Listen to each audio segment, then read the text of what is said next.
మన హృదయానికి అత్యంత సన్నిహితులైన గాడ్ స్పీక్స్ వీక్షకులందరికీ సర్వశుభాలు తెలియజేస్తున్నాం.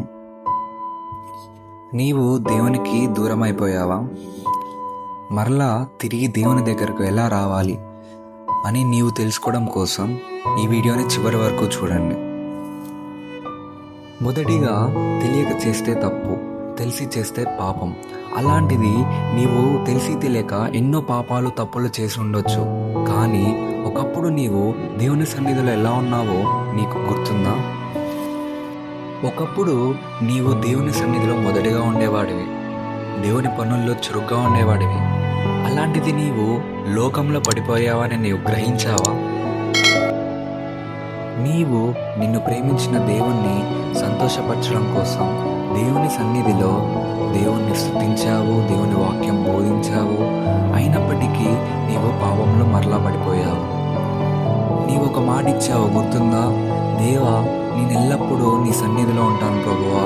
దేవా, నేను ఎల్లప్పుడూ నీ మార్గంలోనే నడుస్తాను ప్రభువా.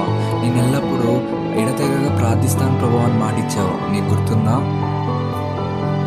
ఒకసారి ప్రసంగి 5వ అధ్యాయము 5వ వచనంలో మనం చూసినట్లయితే, నీవు మ్రొక్కుకొనిన దానిని చెల్లించుము, నీవు మ్రొక్కుకొని చెల్లింపకుండుట కంటే మ్రొక్కుకొని కుండుటయే మేలు అని దేవుని వాక్యం చెప్తుంది. దాని అర్థం, దేవుని ముందు తొందరగా ప్రతిజ్ఞలు చేయకుండా చేసిన మాటను తప్పకుండా నెరవేర్చాలి. మాట ఇచ్చి తప్పడం దేవునికి ఇష్టం కాదు.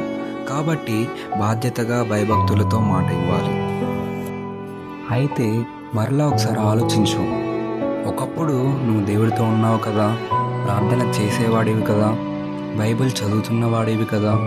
కానీ ఇవాళ పాపంలో పడిపోయి దేవుడికి దూరం అయ్యావు. నేను ఇంకా దేవుడికి పనికిరాలని ఆలోచిస్తున్నావు. బైబిల్ చెప్తుంది విను. యెషయా 59వ అధ్యాయము 2వ వచనంలో మనం చూసినట్లయితే, మీ పాపాలు మిమ్మల్ని మీ దేవునికి దూరం చేస్తాయి అని ఉంటుంది. దాని అర్థం, నీవు దేవుని శక్తి సరిపోక పాపంలో పడిపోలేదు. నీవు నీ శక్తి మీద ఆధారపడ్డావు కాబట్టి పాపంలో పడిపోయావు. దేవుడు నిన్ను వదిలేశాడని ఆలోచించకు. పాపం నిన్ను దేవునికి దూరం చేసిందని ఆలోచించు. దేవుడు నిన్ను ఇంకా ప్రేమిస్తున్నాడా లేదా అని భయపడుతున్నావా? నేను పాపం చేశానని దేవుడు నన్ను తోసేశాడా లేదా అని చింతిస్తున్నావా? అయితే ఇది విను.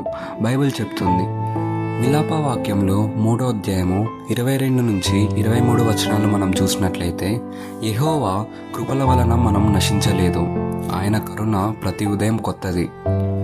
నువ్వు పడిపోయిన ప్రతిసారి దేవుడు దయ అయిపోయిందని కాదు, దేవుడు ఇంకా నిన్ను ప్రేమించేవాడే అని ఆలోచించు. దేవుడు నన్ను క్షమిస్తాడో లేడో అని ఎందుకు అంతలా ఆలోచిస్తున్నావు? దేవుడి శక్తి సరిపోకపోవడం వల్ల కాదు, నువ్వు మరలా పాపంలో పడిపోతున్నది. నీ శక్తి మీద నీవు నడవడం వల్ల మరలా పాపంలో పడిపోతున్నావు. బైబిల్ చెప్తుంది విను. 1 యోహాను 1వ అధ్యాయము 9వ వచనంలో మనం చూసినట్లయితే, మన పాపాలను ఒప్పుకుంటే ఆయన నమ్మకమైన వాడు, మన పాపాలను క్షమించును.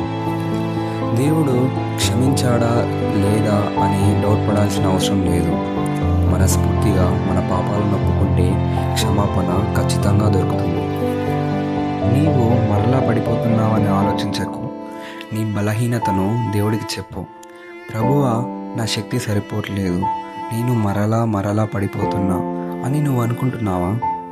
అదే దేవుడు వినడానికి వెయిట్ చేస్తున్నాడు. బైబిల్ చెప్తుంది విను. 2 కొరింథీయులకు రాసిన పత్రిక 12వ అధ్యాయము 9వ వచనంలో మనం చూసినట్లయితే, నీ బలహీనతలో నా శక్తి సంపూర్ణమవుతుంది. అనగా దేవుడు పర్ఫెక్ట్ వాళ్ళని కాదు, తన శక్తి కావాలి అని అడిగే వాళ్ళను మార్చుకుంటాడు. దేవుడు పాపిని ఎలా మారుస్తాడంటే ప్రేమతో మారుస్తాడు. ఒకసారి లూకాసు వార్త 15వ అధ్యాయము 20వ వచనంలో మనం చూసినట్లయితే, తప్పిపోయిన కుమారుడు కథలో కొడుకు పాపంలో పడిపోయి తిరిగి వస్తే తండ్రి కనీసం తిట్టనూ లేదు, కొట్టనూ లేదు, ఈవెన్ జడ్జ్ కూడా చేయలేదు. పరిగెత్తుకుంటూ వచ్చి కౌగిలించుకొని తన పాపాలను క్షమించాడు, తను చేసిన తప్పులను క్షమించాడు. అదేవిధంగా ఇప్పుడు నీ జీవితంలో నువ్వు దేవుడి దగ్గరికి ఒక్క అడుగు వేస్తే చాలు, దేవుడు నీ దగ్గరికి పరుగెత్తుకుంటూ వచ్చి కౌగిలించుకొని నీవు చేసిన పాపాలన్నీ క్షమిస్తాడు. అదే మన దేవుడు హృదయం. ఇప్పుడు నువ్వు చేయాల్సింది ఒకటే, దేవుని సన్నిధిలో సరెండర్ అవ్వు. ప్రభువా, యేసయ్య, నేను పాపిని, నా శక్తితో కాదు ప్రభువా, నేను నీ శక్తితో నడవాలి అనుకుంటున్నా. నన్ను మరలా నీ దగ్గరకు తీసుకొని రా ప్రభువా, నా జీవితం మార్చు యేసయ్య అని హృదయంతో ప్రార్థన చేయి. దేవుడు ఒకటి చెప్పాడు. యోవేలు 2వ అధ్యాయము 25వ వచనంలో చూసినట్లయితే, మీరు కోల్పోయిన సంవత్సరాలను నేను తిరిగి ఇస్తాను అని అన్నాడు. అనగా దేవుడు నీ పాస్ట్ని డిలీట్ చేసి ఫ్యూచర్ని మరలా బిల్డ్ చేయగలుగుతాడు. చివరిగా ఒకటి గుర్తుపెట్టుకో మిత్రమా, పాపం నీ ఐడెంటిటీ కాదు, పాపం నీ స్టోరీ కాదు, దేవుడి దయ నీ ఎండింగ్ అవ్వాలి. నువ్వు ఇప్పుడు తిరిగి వస్తే దేవుడు ఇప్పుడే నిన్ను యాక్సెప్ట్ చేయడానికి రెడీగా ఉన్నాడు. ఇప్పుడే లేచి మోకరించి ప్రార్థనలో సమయం కేటాయించు దేవుడికి. దేవా, నేను తెలిసి తెలియక ఎన్నో తప్పులు చేసి ఉన్నాను ప్రభువా, నన్ను దయతో క్షమించండి. నన్ను మరలా బలపరిచి నన్ను నీ సన్నిధానంలోకి తీసుకొని రండి. నన్ను నీ బాటలో నడిపించండి. ఒకసారి పేతురు సముద్రంలో పడిపోయినప్పుడు ఎలా అయితే లేవనెత్తావో, అదేవిధంగా నేను పాపంలో లోకజ్ఞానంలో పడిపోయినప్పుడు నన్ను కూడా అలా లేవనెత్తండి ప్రభువా అని నీవు ప్రార్థన చేయి. Amen. Thank you for watching. మీకు ఈ వీడియో నచ్చినట్లయితే దయతో లైక్ చేయండి, షేర్ చేయండి, సబ్స్క్రైబ్ చేయండి.